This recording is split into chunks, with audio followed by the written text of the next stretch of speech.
What is up, my friends? Welcome to a new video. Today, we're going to be profiling a hidden gem of a country that, whether you're looking at GDP or strength of the actual economy itself, is a phenomenal player right now and will continue to be over the next 5 to 7 years. But a lot of people don't know about it. And me personally, I've had the benefit of getting to travel here on and off over the last 3 to 4 years. I mostly personally travel through Asia and live in Asia because I absolutely love it. And I've gotten to see the country change and gotten to see a lot of these things firsthand, which I'll be sharing with you also through this video. So let's start at the very beginning here and give you kind of a rough outline of the country itself, okay? Out of the gates, the only stat I could find was based on 2017, a July of 2017 stat, which is the overall population. It's pegged at about 260 million people. The most populous city being Jakarta, which is the capital. Interesting enough is Jakarta, they're actually looking at removing as the capital city and chalking it up as a failure and moving the capital city somewhere else. Now, interestingly enough, I also couldn't find the piece that I looked at originally. It was about 2-3 weeks ago that this news was surfacing, and I couldn't find it in my screener because recently what happened was just in the last couple days, Lion Air, a flight went down with 180 people, and all the news that I could find is just covering that, and I literally could not find the news piece that I found a couple weeks back. But they are in talks and figuring out this move for the capital city itself, and it makes total sense because if you've ever been there, Jakarta is an absolute mess. You could spend half of your day in a car traveling from spot to spot, and most people actually, they almost live out of their cars. What I mean by that is they hire a full-time driver and they have somebody take them around, and if it's certain parts of the day, they'll actually just kind of stay in one spot versus trying to travel throughout the city because it's just too hard with the amount of cars on the road. Here's what's the stat that a lot of people absolutely love. 88 million people are under the age of 30. This is mostly a youth demographic that is emerging out of Indonesia. That is such a unique thing. So few countries that I know of and have profiled have a situation even close to this. Most countries are more balanced between the youth and the older generations, whereas what we see happening in Indonesia is that we have this youth culture merging out of it. Let's take a step back. When a country gets to skip the old block cell phones that were in cars and the original flip phones and the Nextels and the shitty throwaway burner phones, which then led to today the Apple iPhones. When a generation, when a country gets to skip all of that and just all of a sudden gets an iPhone in their hand, you have to understand that it completely changes the demographic. It completely changes the economy. Whether that's a good thing or a bad thing, that's another question entirely. It does change everything now. And the GDP in Indonesia has been insanely great this year. So it's up 5.2% in 2018, as you can see on my screen. Getting back to the demographics, by 2030, it will be the 5th largest or most populous country based on GDP numbers. By 2050, it is estimated to be the 4th most populous nation. 88 million people under 30. Since 2000, it's had a 635% GDP growth. In the last 5 years alone, it's had a 29% GDP growth. These are insane numbers. Absolutely insane numbers. There's more than 700 languages used throughout Indonesia, and 87% is Muslim from a religious standpoint, which if you have a problem with Muslim, then you obviously have a problem with this country because it's mostly Islam based and Islam driven. So I will talk about this actually, in my opinion, on this a little bit later on as well. But it is a emerging country that I see being a big player in the years to come. And up until earlier this year, it was staying so steady at 14,500 rupiah per $1. For the longest time, it felt like it was floating between these numbers, 13.5 and 14.5, okay? Which if you look now back on the chart here, is through 2018, it's mostly stayed in those numbers. And just very recently, it catapulted up above 15,000, which now has come back down and corrected, which is great if you're paid out in Indonesian Rupee, but doing business in the US dollar, or you're somehow pulling money out to Indonesian Rupee. That is very good. If you're going the other way, then it's not so good because you're getting less, okay? But anyways, the point is that it stays, there's a lot of people that like the Indonesian Rupee, Australians and Americans that travel here. tourism is big here in Indonesia, but a lot of Americans and Australians like it is because it usually stays pretty rock solid up against the dollar and the Australian dollar. Next, let's talk about brands and really some overall growth numbers as well. Okay, so some brands are growing at more than double the national GDP numbers. Okay, so 13% some of these brands are growing in just the last year alone. It's because there's this youth demographic. As long as you create a product that they like, a product that helps their life become better or easier or simplifies something in their life, adds that value, that undeniable value, the brands are building, which interestingly enough, these are banks, yes, but they're also banks that allow for a modern day integration. What I mean by that is they have very simple mobile apps to use. They have easy ways to transfer between bank to bank. They have, very flexible plans for the debit cards and credit cards that they offer and the different financing plans that they offer. That is why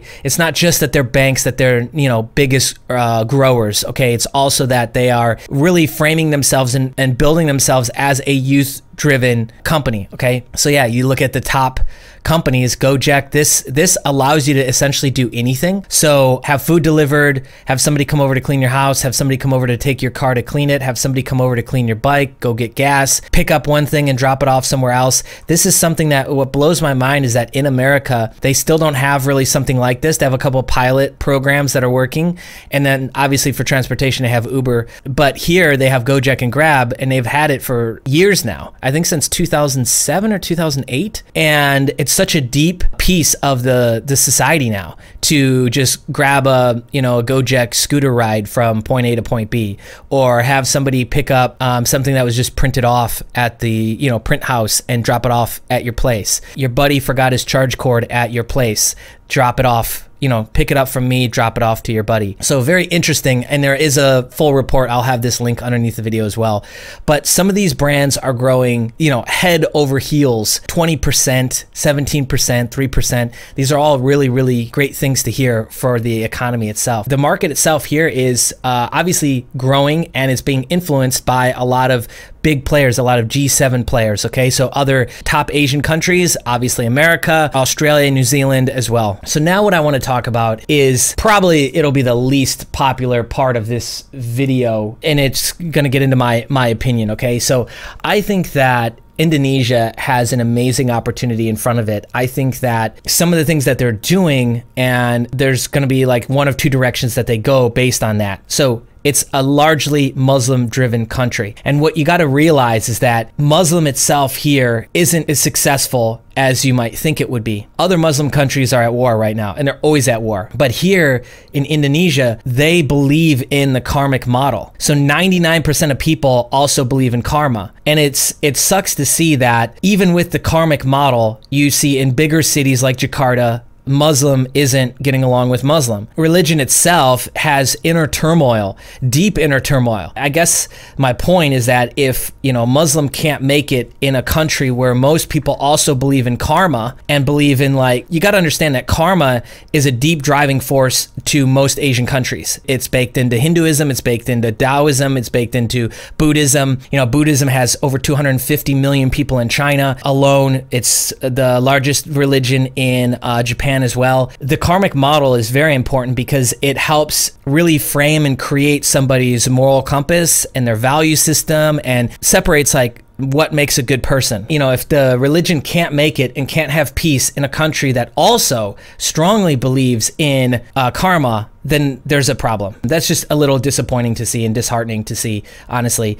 And some of the things that are happening from the top government down are echoing a lack of long-term vision. Even though the country is doing extremely well, some of the decisions that the government is making itself is really silly. And I'll share a couple of those with you. I've spent extensive time in Indonesia, and I've gotten to see some of these shifts happening. They are constantly trying to stop the import of alcohol and liquor, which it's a tourism tourism. It's a heavy driven tourism country, especially Bali, one of the islands. They're constantly going back and forth with clamping down on liquor and not clamping down on liquor. Then supplements, like anything from sports supplements to, you know, healing supplements like spirulina and wheatgrass and barley grass and greens formulas and all those sorts of things. Those were all coming in freely. Then they completely now have shut the lid on sports supplements, and you cannot not even make it within Bali or within Indonesia. You can't even make it within Indonesia and then sell it within Indonesia, which is normally what they want. They normally want Indonesian companies to have success and have first pick and really more flexibility and more freedom to get into the stores and get mass distribution within the country versus like Monster or Red Bull, somebody outside of the country. But they're even now starting to stop the spread of some of Indonesia's own inner companies. They're starting to stop the distribution and the spread of those things. It's just really short-sightedness that long-term will lead to trouble, because the culture itself is kind of breaking out of a phase that it went through where they allowed all these really, really cheap and unhealthy chicken spots and street food vendors kind of come in, and then the population got fairly unhealthy and fairly sick. So heart issues went up, diabetic issues went up, and then now you have a huge amount of the population that wants to get fit. It is the next kind of wave that's coming in now. And so the growth of gyms has been insane. Like you can tell even just driving around. A couple years ago, it went from, you know, on the island of, let's say, Bali, it went from like 2 gyms to now there's maybe 10 or 15 gyms. And you have more of even a local culture that is wanting to get into the gym and get healthy and get fit. And so to stop the spread of, you know, even sports supplements, something like a protein powder or a creatine or a branched chain amino acid is quite crazy and silly, because it completely stops even your own people from growing and bettering their quality of life, right? And if we're talking mostly youth driven, you know, they are influenced by social media at a different level than their mom and dad was. And so they're seeing, you know, this health craze happening all over the world, and then they're not able to get access to it. A very interesting dynamic, you know? So anyways, the thing I see happening is it'll go one of 2 ways. They'll either be, and this is obvious, I mean, even if you hadn't spent time here at all, the divide will continue to be greater. And that's not just a divide between, you know, the dominant Muslim culture that's here, but maybe even between other religions, like religions up against other religions. I don't know, because Christianity is starting to be a breakout religion as well throughout Indonesia. And then there's the older religion, which is Hinduism. And that's where things, I believe, started here. So I don't really see, you know, Hindu getting in fights in the streets with, you know, Muslim people or even within themselves. It just doesn't really happen. Hindu doesn't believe in that. Buddhism doesn't really believe in that either. So the divide will continue, and they will continue this kind of short-sightedness and being overly driven maybe by religious beliefs versus economic growth and what's best for their country. Or they will be able to make these pivots and adopt and adapt to these changes as they approach. It's very challenging, especially the president. I tip my hat to Jokowi, because the job that he has, he is mostly serving a youth-based demographic while trying to keep a lot of the old religious structures, like I said, the Hindu culture and the Hindu belief, even though it only accounts for 1.2 or 1.7% of the overall culture. Hindu is very deeply ingrained into the Indonesian culture. And so you have to keep those people happy, and the old ways of doing things and the, you know, the old generations of people, you have to keep them happy while trying to appease to this almost completely different new world that's emerging, which is technology and AI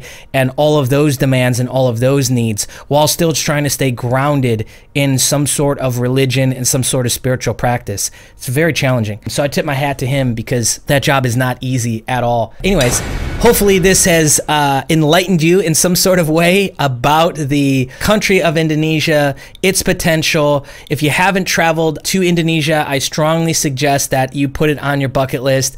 Bali, Lombok, Jakarta itself, Surabaya, so many amazing cities, places, Java. There are ancient ruin sites that are also here, like Borobudur and other magnificent sites like that, that you often see featured on shows like Ancient Aliens, CBS, Fox News. All of these Portuguese are constantly referencing and talking about, you know, these older sites and these older temples. There's a ton of amazing temples and sites to see here, as well as amazing, beautiful oceans. So if you haven't gotten a chance to check out Indonesia, I strongly suggest that you do. But from an economic standpoint, that's the facts, that's the information, mixed with some of my opinion, of course. I hope that you found this valuable. If so, take a second, click the like button. And if you're here for the first time and you're checking us out, go ahead and subscribe, hit the bell notification, and be on the lookout for more videos like this dropping very soon on the channel, my friends. Okay, see ya.